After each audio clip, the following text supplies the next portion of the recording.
ஓம் ஸ்ரீ பிரித்யங்கரா தேவியே போற்றி போற்றி. நல்லதே நினைப்போம், நல்லதே நடக்கும். சக்தி பிரித்யங்கரா குழந்தைகளுக்கு இந்த தாயின் ஆசீர்வாதம் என்றுமே முழுமையாக கிடைக்கும். அன்பு பிள்ளையே, உன் பூஜை அறையில் 2 தீய சக்திகள் இருக்கிறது.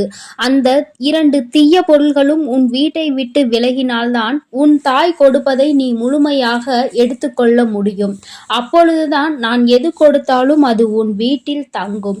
உன் இல்லத்தில் இருக்கும் கடற்பிரச்சனை, மன உளைச்சல்கள், உறவு பிரச்சனைகள் போன்ற அனைத்துமே இந்த தீய பொருட்களால் தான் உன் வீட்டில் ஏற்பட்டு கொண்டிருக்கிறது. அதனால் இந்த பதிவானது எவ்வளவு முக்கியமானது என்று இப்பொழுது நீ அறிந்திருப்பாய் என்று நினைக்கிறேன் என் தங்கமே. அதனால் இந்த பதிவினை முழுவதுமாக கேட்டு நான் சொல்வதை நீ அப்படியே செய்துவிட்டால் நிச்சயமாக உன் குடும்பத்தில் இருக்கின்ற அனைத்து பிரச்சனைகளும் தீரும். அனைத்து உறவு சார்ந்த பிரச்சனைகளும் விலகி நீ சந்தோஷமான வாழ்க்கையை வாழ்வாய். ஆனால் அப்படியெல்லாம் செய்யாமல் அலட்சியமாக நினைத்து கொண்டு தவறவிட்டால் அதற்கு என்ன பலன்களோ அதுதான் உனக்கு கிடைக்கும். உன் அன்னை சொல்லக்கூடிய ஒவ்வொரு விஷயங்களும் உன் வாழ்க்கையில் முன்னேற்றத்திற்கு எப்பொழுதும் உதவியாக இருக்கும் என்பதை மனதில் வைத்துக்கொள். நீ விரும்பிய அனைத்து விஷயங்களையும் அடைவதற்கு இந்த பதிவானது உனக்கு உதவியாக இருக்க போகிறது.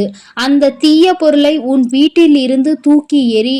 நிச்சயம் நீ நினைத்த காரியம் அனைத்தும் உனக்கு கிடைக்கும். ஏனென்றால் என் அன்பு குழந்தையே, சில நாட்களாக நீ கடன் பிரச்சனை, குடும்ப பிரச்சனை, மன உளைச்சல், எவ்வளவு சம்பாதித்தாலும் வீட்டில் காசு தங்கவில்லை என்று நீ தினமும் நிம்மதி இல்லாமல், சந்தோஷம் இல்லாமல் கஷ்டப்பட்டு கொண்டிருக்கிறாய்.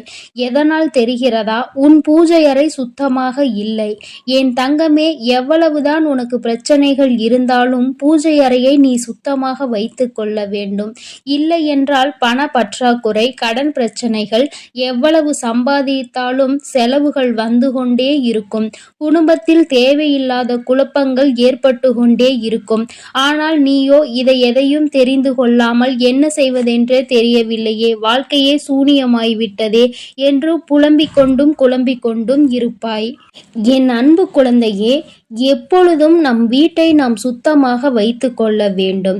ஏனென்றால் நம் வீட்டில் தெய்வங்கள் வாசம் செய்கிறார்கள் அல்லவா?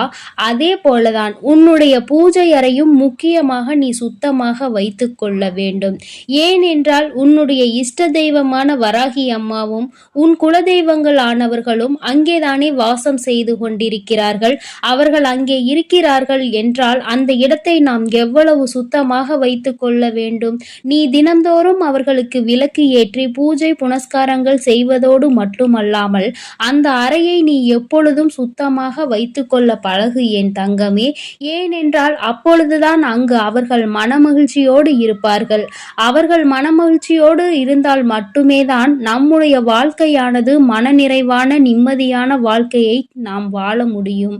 அதனால் தான் சொல்கிறேன் என் தங்கமே, எப்பொழுதும் பூஜை செய்துவிட்ட பிறகு பூஜை அறையில் நறுமணமான பொருட்களை வைக்க பழகு. ஜவ்வாது மற்றும் சாம்பிராணி, சூடம், இது போன்ற நல்ல விஷயங்களை நீ எப்பொழுதும் உன் பூஜை அறையில் வைத்து கொண்டே இருக்க வேண்டும். அது மட்டுமல்லாமல் பூஜை அறையில் காய்ந்த மலர்கள் மற்றும் உடைந்த சுவாமி புகைப்படங்கள், அதோடு மட்டுமல்லாமல் அழுகிய தேங்காய் மற்றும் தீப ஆராதனை தட்டு, அவை அனைத்தும் சுத்தமாக இருக்க வேண்டும். அதே போல ஒரே திரியில் தொடர்ந்து விளக்கினை ஏற்றிக்கொண்டே இருக்கக்கூடாது என் தங்கமே. மாலை ஒரு விளக்கு, காலை ஒரு விளக்கு நீ ஏற்றுகிறாய் என்றால் 2ம் புதிய திரி போட்டு எண்ணெயூற்றி அதில்தான் நீ தீபத்தை ஏற்ற வேண்டும். அப்பொழுதுதான் அதற்கான பலன்கள் உன்னை முழுமையாக வந்தடையும். அப்படி இல்லாமல் நீ தினந்தோறும் ஒரே திரியில் விளக்கு ஏற்றிக்கொண்டே இருந்தால் அந்த இடமானது அசுத்தமாகிவிடும் அல்லவா? பிறகு எப்படி உன் தெய்வங்கள் உனக்கு வரங்களை கொடுப்பார்கள், நல்லது செய்வார்கள்? சற்று சிந்தித்து பார் என் தங்கமே. என் அன்பு பிள்ளையே, நீ பயப்பட வேண்டாம், தைரியமாக இரு. நீ அழாமல் இரு. உன்னுடைய கடமைகளை நீ சரியாக செய்து கொண்டிருக்கிறாய். உன்னை முன்னேற்ற பாதையில் அழைத்து செல்வதற்காக தடையாக இருப்பவைகளை தான் உன்னிடம் சொல்ல வந்திருக்கிறேன். இதை நீ சரி செய்து கொண்டாலே உன்னுடைய வாழ்க்கையில் இருக்கின்ற பல பிரச்சனைகள் தீரும் என்பதை உணர்ந்து கொள். இவ்வளவு பிரச்சனைகள் பூஜை அறையில் இருந்தால் எப்படி தங்கமே உனக்கானது உன்னிடம் விரைவாக வந்து சேரும்? இப்பொழுது புரிகிறதா ஏன் உனக்கு அனைத்து விஷயங்களும் காலதாமதம் ஆகிறது என்று?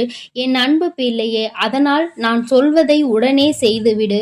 முதலில் உன் பூஜை அறையில் இருக்கின்ற ஒட்டடைகளை அடித்து பூஜை அறை முழுவதும் சுத்தம் செய்து வீடு முழுவதும் மஞ்சள் நீரை தெளித்து நீ உடனே உன்னுடைய பூஜை அறையில் இருக்கும் தெய்வங்களுக்கு எல்லாம் புதிய மலர்களை போட்டு அதில் அவர்களுக்கு விளக்கு ஏற்றி நீ அவர்களை வழிபட வேண்டும் என் தங்கமே. அப்பொழுதுதான் உன்னுடைய பூஜை அறையானது சுத்தமாக இருக்கும். அங்கிருக்கும் தெய்வங்களானவர்கள் மனமகிழ்ச்சியோடு உனக்கான அருளை வழங்கி கொண்டே இருப்பார்கள். என் அன்பு பிள்ளையே, அதே போல வீட்டை சுத்தம் செய்யும் பொழுது சாம்பிராணி புகை போடும் பொழுதும் வெண்கடுகு என்பதை நீ மறந்து விடாதே. வெண்கடுகானது எதற்காக என்றால் வீட்டில் இருக்கும் எதிர்மறை எண்ணங்களையும் தீய சக்திகளையும் பில்லி சூனியம் மற்றும் செய்வினை இது போன்ற அனைத்து தீய சக்திகளையும் அது அடித்து துரத்திவிடும். இந்த வெண்கடுகானது உனக்கு நாட்டு மருந்து கடைகளில் கிடைக்கும். அதை நீ கொண்டு வந்து உன்னுடைய பூஜை அறையில் வைத்துக்கொள். எப்பொழுது சாம்பிராணி தெய்வங்களுக்கு காட்டினாலும் அதில் கொஞ்சம் இதையும் சேர்த்து போடு என் தங்கமே. அப்பொழுது உன் பூஜை அறையும் நறுமணமாக இருக்கும். அது மட்டும் அல்லாமல் வீட்டில் இருக்கும் தீய சக்திகள் அனைத்தும் உன்னை விட்டு விலகும்.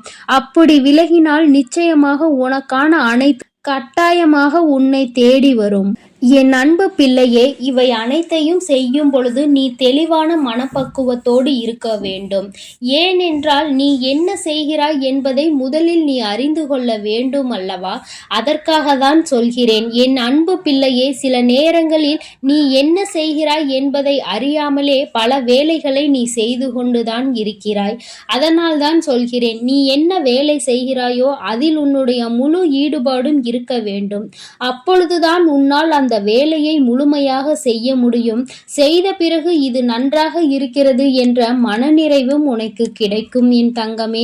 அதற்காக தான் சொல்கிறேன். என் தங்க பிள்ளையே, நீ இப்பொழுது உன்னுடைய பாதையில் சரியாக தான் சென்று கொண்டிருக்கிறாய். சிறு சிறு தடைகள் வருவதால் நீ கலங்கி நிற்க வேண்டாம் என் தங்கமே. உன்னை அழைத்து செல்லவே உன் தாயான நான் வந்திருக்கிறேன். உன்னுடைய பூஜை அறையையும் உன்னுடைய வீட்டையும் நீ எப்பொழுதும் சுத்தமாக வைத்துக்கொள் என் தங்கமே. ஏனென்றால் அங்குதான் உன் வராகி அம்மா நான் வசித்துக் கொண்டிருக்கிறேன். உன் இல்லத்திலும் உன் உள்ளத்திலும் நான் எப்பொழுதும் இருக்க ஆசைப்படுகிறேன் என் தங்கமே. அதனால் நீ எனக்கு பூஜை புனஸ்காரங்கள் எதுவும் செய்யவில்லை என்றாலும் நான் இருக்கும் இடத்தை நீ எவ்வளவு சுத்தமாக வைத்துக் கொள்கிறாயோ நான் உன்னை அவ்வளவு பத்திரமாக பார்த்து கொள்வேன் என்பதை மட்டும் நீ மறந்து விடாதே. என் அன்பு பிள்ளையே, இனி நீ எதற்காகவும் கலங்க வேண்டாம். எதை நினைத்தும் வருந்த வேண்டாம். நான் உன்னோடு இருந்து உனக்கான அனைத்து விஷயங்களையும் நான் சிறப்பாக செய்து கொடுக்க போகிறேன் என் தங்கமே. மறவாமல் உன் பூஜை அறையில் இருக்கின்ற காய்ந்த மலர்கள், அழுகிய தேங்காய்கள், பூஜை தட்டுகள் இவை அனைத்தையும் தூக்கி எறிந்துவிட்டு சுத்தமாக உன்னுடைய பூஜை அறையை வைத்துக்கொள். எப்பொழுதும் நறுமணம் மிகுந்த மலர்களை கொண்டு உன்னுடைய தெய்வங்களை நீ பூஜை செய். அப்பொழுதுதான் உன்னுடைய அனைத்து வேண்டுதல்களையும் அவர்கள் மனமுகந்து உனக்காக செய்து கொடுப்பார்கள். என் தங்க பிள்ளையே, இவ்வாறாக நீ செய்து கொண்டால் உன்னுடைய கடன் பிரச்சனைகள், உன்னுடைய குடும்ப பிரச்சனைகள் அனைத்தும் உன்னை விட்டு நீங்கி நிரந்தரமாக நீ சந்தோஷமாக வாழும்படி நான் செய்து கொடுப்பேன் என் தங்கமே. நீ எப்பொழுதும் தைரியமாக இருக்க வேண்டும். நீ எதை செய்தாலும் அதில் உறுதியோடும் நம்பிக்கையோடும் இருக்க வேண்டும் என் தங்கமே. உனக்கானது உன்னை விட்டு எங்கும் செல்லாது. கிடைப்பதற்கு கொஞ்சம் காலதாமதம் ஆகலாமே தவிர அது உனக்கு கிடைக்காமல் போகாது என்பதை மனதில் உறுதி கொள். என் அன்பு பிள்ளையே, எண்ணம் போல்தான் வாழ்க்கை என்பதை எப்பொழுதும் மறந்து விடாதே. நீ நல்லதையே நினை. உன் வாழ்வில் எப்பொழுதும் நான் உனக்கு நல்லதை மட்டுமே செய்து கொடுக்கிறேன். ஓம் ஸ்ரீவா. என் அன்பு குழந்தைக்கு இந்த சக்தி பிரித்யங்கராவின் அன்பும் ஆசீர்வாதமும் முழுவதுமாக கிடைக்கும். ஓம் ஸ்ரீ பிரித்யங்கரா தேவியே போற்றி போற்றி. ஓம் ஸ்ரீ பிரித்யங்கரா தேவியே போற்றி போற்றி.